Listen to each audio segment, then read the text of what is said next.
पहले बेपनाह मोहब्बत, फिर जेंडर चेंज और मासूका की बेवफाई हैरान कर देगी दो लड़कियों के इश्क की ये दास्तान।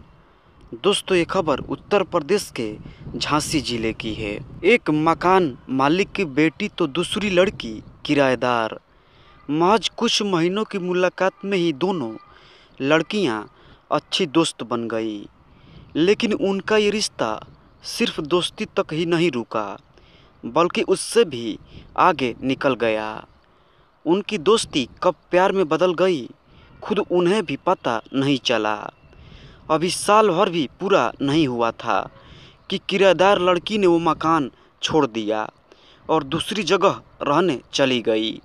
मकान मालिक की लड़की उससे जुदाई सह नहीं पाई और 4 दिन बाद अपना घर छोड़कर उसी लड़की के घर जा पहुंची जिसे वो मोहब्बत करती थी। दूसरी लड़की ने भी प्यार का मान रखा और जेंडर चेंज कराकर अपनी महबूबा का आशिक बन गई। मगर ये इस कहानी का अंजाम नहीं था, बल्कि इस मामले में कुछ ऐसा हुआ जो आपको हैरान कर सकता है। आपको शायद ऐसा लग रहा होगा कि मैं आपको कोई फिल्मी कहानी सुना रहा हूँ या दो समलैंगिक लड़कियों की रूमानी दास्तान, मगर ऐसा नहीं है। ये सिर्फ कोई फसाना नहीं बल्कि हकीकत है। एक ऐसा वाकया जो जिसने भी सुना वो हैरान रह गया। पहले शिद्दत से मोहब्बत, फिर बेवफाई। जी हाँ, इस केस में कुछ ऐसा ही है। ये मामला है उत्तर प्रदेश के झांसी जिले का, जहां सरकारी नौकरी करने वाली लड़की पर इश्क का जुनून इस कदर चढ़ा कि उसने अपनी पहचान तक बदल डाली। जेंडर चेंज कराकर वो लड़की से लड़का बन गई, मगर उसकी मासूका ने कुछ ऐसा कर दिया कि वो कहने पर मजबूर हो गई कि सोनल बेवफा है। ये कहानी है झांसी के सोहेल उर्फ सना और उसकी बेवफा मासूका की। 32 साल की सना खान उर्फ सोहेल ने बताया कि वो मूल रूप से दतिया मध्य प्रदेश की रहने वाले हैं। उन्होंने एमकॉम तक पढ़ाई की, वहीं से की और उसके बाद ग्वालियर में नर्सिंग का कोर्स किया। साल 2012 में सना का चयन यूपी हेल्थ डिपार्टमेंट में हो गया था। अब उनकी तैनाती झांसी जनपद में है। उनके परिवार में उनकी मां और एक भाई है। मां पेंशन पर हैं और दतिया में ही रहती हैं, जबकि सना के भाई खुद सरकारी नौकरी में हैं। उनकी तैनाती भी यूपी के बंदा जिले में है। सना के मुताबिक साल 2016 में उनकी तैनाती झांसी में हो गई थी, मगर उन्हें सरकारी क्वार्टर अलॉट नहीं हुआ था, लिहाजा वो रहने के लिए किराए पर जगह तलाश रही थी। तभी उन्हें झांसी के ग्राम आरामशील इलाके के तिलक नगर में एक परिवार मिला, जिसमें माता पिता और 2 बहनें थीं। उन दोनों बहनों में से एक थी सोनल, जिसका घर का नाम बिट्टू था। सना उनके घर में पीजी के तौर पर रहने लगी थी। वो घर 2 मंजिला था। नीचे सोनल और उनका परिवार रहा करता था। ऊपर के कमरे में सना खान अपनी एक सीनियर के साथ रहने लगी थी। सना खान जब वहाँ रहने लगी तो सोनल अक्सर उनके पास आया जाया करती थी। इस दौरान दोनों के बीच अच्छी दोस्ती हो गई। सना बताती हैं कि करीब 4 महीने के दौरान उन्हें लगने लगा था कि वे दोनों एक दूसरे को पसंद करने लगे हैं। दोनों का रिश्ता दोस्ती से आगे बढ़ चुका था। सना के मुताबिक इसी बीच उन्होंने पाया कि सोनल का परिवार थोड़ा रूढ़िवादी था। उन्हें सना का वहाँ रहना पसंद नहीं आ रहा था। वो बताती हैं कि वहाँ का माहौल देखकर वो भी कोशिश कर रही थी कि उन्हें रहने के लिए जल्द से जल्द दूसरी जगह मिल जाए। इसी दौरान अगस्त 2017 में सना को सरकारी क्वार्टर अलॉट हो गया, जिसके चलते उन्होंने 10 अगस्त 2017 को सोनल का घर छोड़ दिया और अपने सरकारी क्वार्टर में शिफ्ट कर लिया। अब वो वहाँ रहने लगी थी। सना का पता अब वहीं का था।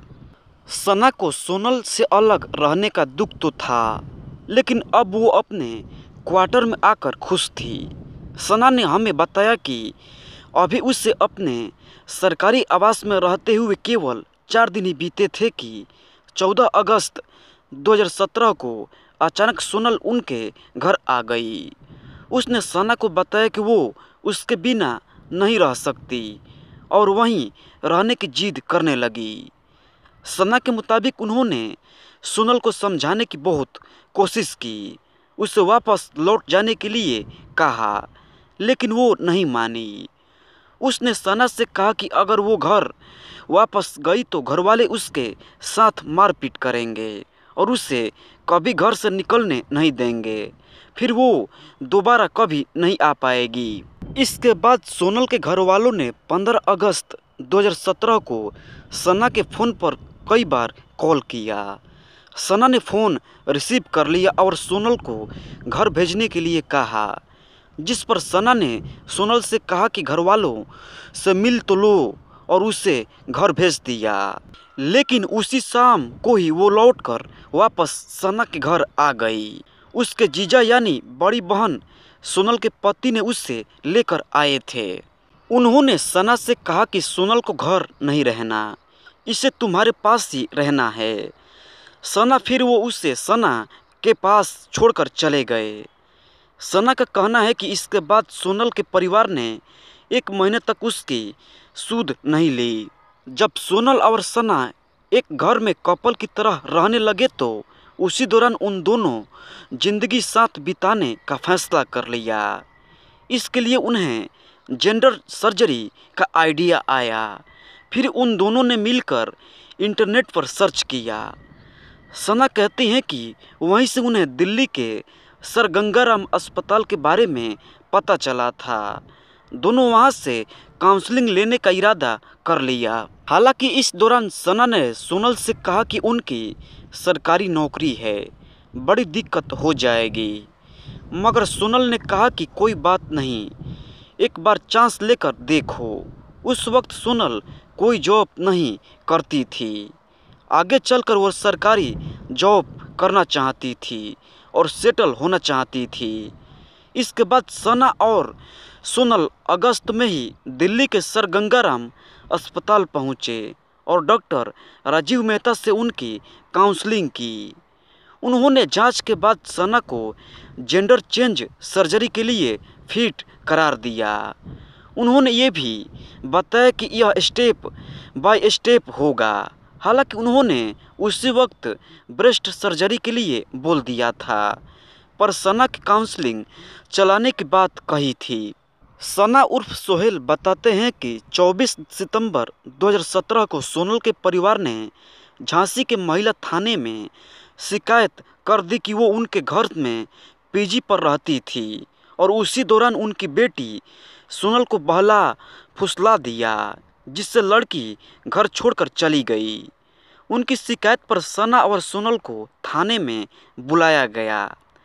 पुलिस ने जब दोनों से पूछा तो सोनल ने खुद ही पुलिस को सारी बातें बता दी। सोनल ने पुलिस से कहा कि मुझे तो सना के साथ ही रहना है। सना को वहाँ कुछ कहने की ज़रूरत ही नहीं पड़ी क्योंकि दोनों बालिग थे। पुलिस ने सोनल को सना के साथ ही भेज दिया। फिर वे दोनों साथ रहने लगे। इस तरह से वे दोनों एक कपल की तरह 3 साल तक साथ रहते रहे। उनकी ज़िंदगी में सब कुछ ठीक चल रहा था, दोनों बहुत खुश थे। इसी दौरान सना ने सोनल की बात मानकर सर्जरी कराने का फैसला कर लिया। तब पूरे देश में कोरोना का आतंक था। बावजूद इसके 21 जून 2020 को सना और सोनल दिल्ली के सर गंगाराम अस्पताल जाने के लिए निकले और अगली ही सुबह वे दिल्ली पहुंच गए। वहां डॉक्टरों ने सना की सर्जरी के लिए पूरी तैयारी कर रखी थी। जांच के बाद 22 जून 2020 को ही सना की सर्जरी करा दी गई। हालांकि कोरोना काल के चलते महज 48 घंटे में ही सना को अस्पताल से छुट्टी दे दी गई। सोनल सना को लेकर वापस झांसी आ गई थी। सना ने बताया कि जब कोई भी जेंडर चेंज कराने जाता है तो उसमें पार्टनर की ज़रूरत रहती है। ऐसे में सर्जरी से पहले सारे दस्तावेजों और कागजों पर सोनल के वाइफ के तौर पर साइन किए थे, जो हलफनामा अस्पताल में भेज दिया जाता है, वो भी सोनल की तरफ से ही दाखिल किया गया था। इस सर्जरी के बाद सना सोहेल खान बन चुके थे।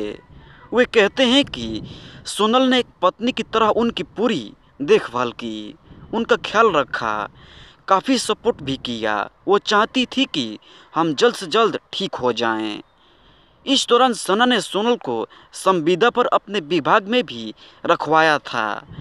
सोनल ने कुछ माह वहां काम भी किया। सोहेल उर्फ सना बताते हैं कि सर्जरी के 2 साल बीत गए, लेकिन अभी तक उनकी सर्जरी के कई जख्म हैं जो पूरी तरह से भरे नहीं हैं। उनका इलाज चल रहा है। वो कहते हैं कि इस दौरान दोनों अच्छी तरह के साथ रह रहे थे, सब कुछ अच्छा था, मगर वो खुद भी समझ नहीं पाए कि अचानक ऐसा क्या हुआ कि किसी को देखकर सोनल ने यूं मूड बदल लिया। वो कहते हैं कि उन्होंने अपनी ज़िंदगी तो सोनल के पीछे ही कुर्बान कर दी। सोहेल ने बताया कि वो चाहते थे कि लाइफ में कुछ न कुछ होते रहना चाहिए। साल 2022 में ही झांसी से लगे एमपी के ओरछा में मौजूद यथार्थ अस्पताल में एक फ्रंट ऑफिस जॉब निकली थी। सोहेल ने वहां सोनल की अप्लाई करा दिया और वहां सोनल की जॉब लग गई। अब वे दोनों ही अपने अपने काम पर जाने लगे थे। वहाँ 2 शिफ्ट में काम चलता था। सोहेल के पहले का समय ठीक निकला, मगर मई आते आते उन्हें लगने लगा कि सोनल उनसे दूरी बढ़ा रही है। वो घर का काम भी नहीं कर रही थी। इस बात को लेकर दोनों के बीच कहासुनी भी होने लगी। सोनल अक्सर अपने काम से देरी से लौटने लगी थी। ये सारी बातें सोहेल उर्फ सना को अंदर ही खाए जा रही थी। फिर अचानक एक रात जब ये दोनों घर में सो रहे थे तो सोहेल को सोनल के रोने की आवाज़ आने लगी। सोहेल ने देखा कि वो कान के नीचे फ़ोन दबाकर किसी से बात कर रही थी। सोहेल ने पूछा कि रो क्यों रही हो, क्या हुआ है? इस दौरान सोहेल ने सोनल के कान के नीचे से फ़ोन निकाल लिया जिस पर कॉल चल रही थी, मगर सोनल ने ध्यान नहीं दिया कि कॉल कनेक्ट है। सोनल ने सोहेल से कहा कि उससे घरवालों की याद आ रही है। सोहेल को समझ नहीं आया कि अचानक रात में 11 बजे वो भी इतने साल बाद सोनल को घरवाले कैसे याद आ गए, क्योंकि वो अक्सर घर में अपनी बहन और पिता से बात कर लिया करती थी। तभी सोहेल की नज़र सोनल के मोबाइल की स्क्रीन पर पड़ी जो उसके हाथ में था। उसमें जीटीएस नाम से ग्रुप कॉल चल रही थी। सोहेल ने देखा कि उस ग्रुप कॉल में सोनल के अलावा 2 और लोग लाइन पर थे, एक ट्विंकल और दूसरा ज्ञान। जब सोहेल ने इसके बारे में पूछा तो सोनल ने कहा कि ट्विंकल उसकी बहन बनी है और ज्ञान उसके सर हैं।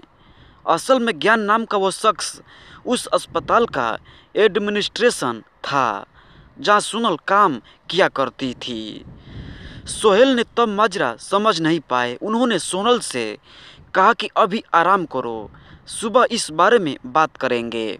सोहेल उर्फ सना के मुताबिक सुबह उन्होंने सोनल को समझाया और उसी दिन से रोक टोक शुरू कर दी। जब वो सोनल को फ़ोन करते थे उसका फ़ोन बिजी जाने लगा था। गृहस्थ जीवन था, बहुत सारे काम होते थे, लेकिन वो शिफ्ट में पहले ही चली जाती थी।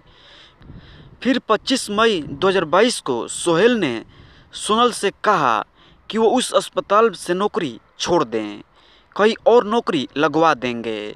झांसी में कई अस्पताल थे, मगर सोनल का कहना था कि सना खान अब तुम्हें छोड़ सकते हैं, लेकिन वो हॉस्पिटल नहीं छोड़ेंगे। उसने सोहेल के मुंह पर कहा कि वो जॉब नहीं छोड़ेगी, ज्ञान को नहीं छोड़ेगी। ये सुनकर सोहेल को गहरा धक्का लगा। सोहेल ने कहा कि क्या बोल रही हो, किसके बहकावे में बोल रही हो। इस पर सोनल ने जवाब दिया कि तुम मेरा शोषण करते हो, मुझे जाने नहीं देते हो, मुझ पर पाबंदी लगाते हो, हॉस्पिटल में ही रहना है। सोहेल ने कहा कि हमारा खुद का घर है तो तुम्हें हॉस्पिटल में क्यों रहने दे। फिर 2 दिन बाद यानी 27 मई 2022 ने सोनल सोहेल से फाइनली ये कह दिया कि हम घर छोड़ देंगे लेकिन ज्ञान को नहीं छोड़ेंगे। सोहेल के मुताबिक सोनल की इस बात ने उनको बेहद तकलीफ़ और चिंतन में डाल दिया। उन्होंने अपने रिश्ते और गृहस्थी को बचाने की पूरी कोशिश की। सोहेल उर्फ सना ने सोनल से कहा कि ये सर्जरी तुम्हारे लिए कराई है, मगर सोनल ने रूखा सा जवाब देते हुए कहा कि इस सर्जरी से मेरा क्या लेना देना है। सोहेल को सदमा लगा था। वो जबरन तो सोनल को रोक नहीं सकते थे और वहाँ तमाशा भी नहीं करना चाहते थे। लिहाजा उन्होंने सोनल से कहा कि ठीक है, तुम जाना चाहती हो तो लिख कर जाओ कि तुम मुझे छोड़कर जा रही हो। सोनल ने एक नोट लिखा कि वो सोहेल उर्फ सना को छोड़कर जा रही है और अपना सारा सामान भी छोड़कर जा रही है। इसके बाद सोनल वहाँ से चली गई। जब सोनल घर से चली गई तो सोहेल उसी दिन दोपहर को यथार्थ अस्पताल जा पहुँचा और वहाँ जाकर सोनल को समझाया कि घर लौट चलो, ऐसा करने से कोई फ़ायदा नहीं। सोनल ने वहाँ सोहेल से कुछ नहीं कहा और उसके संग घर लौट आई। रात में दोनों ने खाना खाया। इस दौरान सोहेल ने सोनल को फिर से समझाने की कोशिश की और यहाँ तक कि कह दिया कि ठीक है, उसी अस्पताल में नौकरी कर लो मगर टाइम से घर आ जाओ। मगर सोनल के दिमाग में कुछ और ही चल रहा था। उसने सोहेल की बातों का कोई जवाब नहीं दिया। फिर 28 मई की सुबह वह 5 बजे उठी, अपना छोटा सा बैग पैक किया। सोहेल ने जब पूछा कि बैग क्यों लिया तो सोनल ने कहा कि मैं शाम 5 बजे तक आ जाऊंगी, तुम परेशान ना हो। सोहेल ने भरोसा कर लिया और जाकर उसे इलेक्ट्रिक बस में बैठाया और वो चली गई। इसके बाद शाम को सोहेल उर्फ सना उसका इंतज़ार करते रहे लेकिन वो नहीं लौटी। सोहेल उर्फ सना ने उसके मोबाइल पर कई बार कॉल किया लेकिन सोनल का फ़ोन बंद आ रहा था। इसके बाद परेशान होकर सोहेल ने सोनल की बड़ी बहन सोनम को कॉल किया। सोहेल ने सोनम से कहा कि दीदी सोनल अभी तक घर नहीं आई है, क्या वो उसके पास पहुंच गई है। उधर से सोनल ने सख्त लहजे में कहा कि जी हाँ सना, सोनल हमारे घर आ गई हैं, अब आपसे कोई लेना देना नहीं है, अब आप कॉल मत कीजिएगा। इतना कहकर उन्होंने फ़ोन काट दिया। सोहेल फिर भी प्रयास करते रहे लेकिन फ़ोन नहीं लगा। इसके बाद सोहेल ने ज्ञान को भी फ़ोन किया, उससे कहा कि उसने उनका घर बर्बाद कर दिया है, मगर इंसानियत है तो सोनल से कहो कि वो मुझसे बात कर ले क्योंकि अब वो आपकी ही बात मानती है। इस बात का असर ये हुआ कि कुछ देर बाद ही सोहेल के पास सोनल का फ़ोन आ गया। उसने कहा कि मेरे सर को फ़ोन करके परेशान न करो, मुझे वापस नहीं आना है। फिर कहा कि तू कहीं का नहीं रहेगा। वो आपसे सीधे तू पर आ गई। इसके बाद 30 मई 2022 को सोनल और उसके परिवार ने सोहेल उर्फ सना के खिलाफ एक शिकायत दर्ज कराने की कोशिश भी की। सोहेल पर रेप, अपहरण और शोषण के आरोप लगाए गए। पुलिस ने सोहेल उर्फ सना खान को तलब किया। एसएसपी के सामने जब सना की पेशी हुई तो सबूतों के साथ सना उर्फ सोहेल ने अपना दर्द बयां किया, जिसे सुनकर और सारे सबूतों को देखकर पुलिस ने माना कि सोनल की शिकायत झूठी थी। सना को बेइज्जत से वहां भेज दिया गया। सोनल बाद में सना उर्फ सोहेल के घर से अपने सामान के साथ साथ वो गहने भी ले गई जो सोहेल ने उसके लिए बनवाए थे। मगर ये सारा वाकया सोहेल उर्फ सना खान के दिलो दिमाग पर चोट कर गया। उसके अभिमान को भी ठेस पहुंची। लिहाजा उसने इस मामले को कानून के दर पर ले जाने का फैसला किया और अधिवक्ता भगवत शरण तिवारी के जरिए अदालत का दरवाज़ा खटखटाया। अब यह मामला अदालत में है। इससे पहले सना खान ने हमें बताया कि सोनल मनाली घूमना चाहती थी, इसलिए वो दोनों वहाँ घूमने गए थे। वो जहाँ कहती थी वहीं जाते थे। सोहेल ने अपनी हैसियत के मुताबिक उसकी हर ख्वाहिश को पूरा करने की कोशिश की, लेकिन उससे वफा रास नहीं आई। पीड़िता सना खान के वकील भगवत शरण तिवारी का कहना है कि दोनों पहले लड़कियां कई साल से रिलेशनशिप में रहीं और सना खान ने अपने प्यार के लिए दिल्ली में अपनी सर्जरी करा ली, और मगर जिसके लिए सोहेल ने सब किया वहीं उससे शादी नहीं करना चाहती हैं। उसकी ज़िंदगी में कोई और आ गया है। JM2 कोर्ट ने इस मामले में सोनल को समन जारी किया। घर वालों ने समन लेने से इनकार कर दिया। वो अदालत तक नहीं पहुंची। फिर अदालत ने सोनल के लिए जमानती वारंट जारी किया, वो तब भी नहीं आई। फिर अदालत ने सोनल के खिलाफ गैर जमानती वारंट जारी किया। पुलिस ने दाबिश दी और 18 फरवरी को सोनल पुलिस के हत्थे चढ़ गई। शाम को उसे कोर्ट ले जाया गया, मगर उसका मेडिकल नहीं हो पाया था। लिहाजा रात भर वो पुलिस कस्टडी में थाने में रही। अगले दिन सुबह यानी 19 जनवरी का उसका मेडिकल कराया गया। उनके वकील ने जमानत के लिए यह याचिका लगाई। शाम को अदालत ने उसकी जमानत मंजूर कर ली। अब इस मामले की अगली सुनवाई 25 फरवरी को होनी है।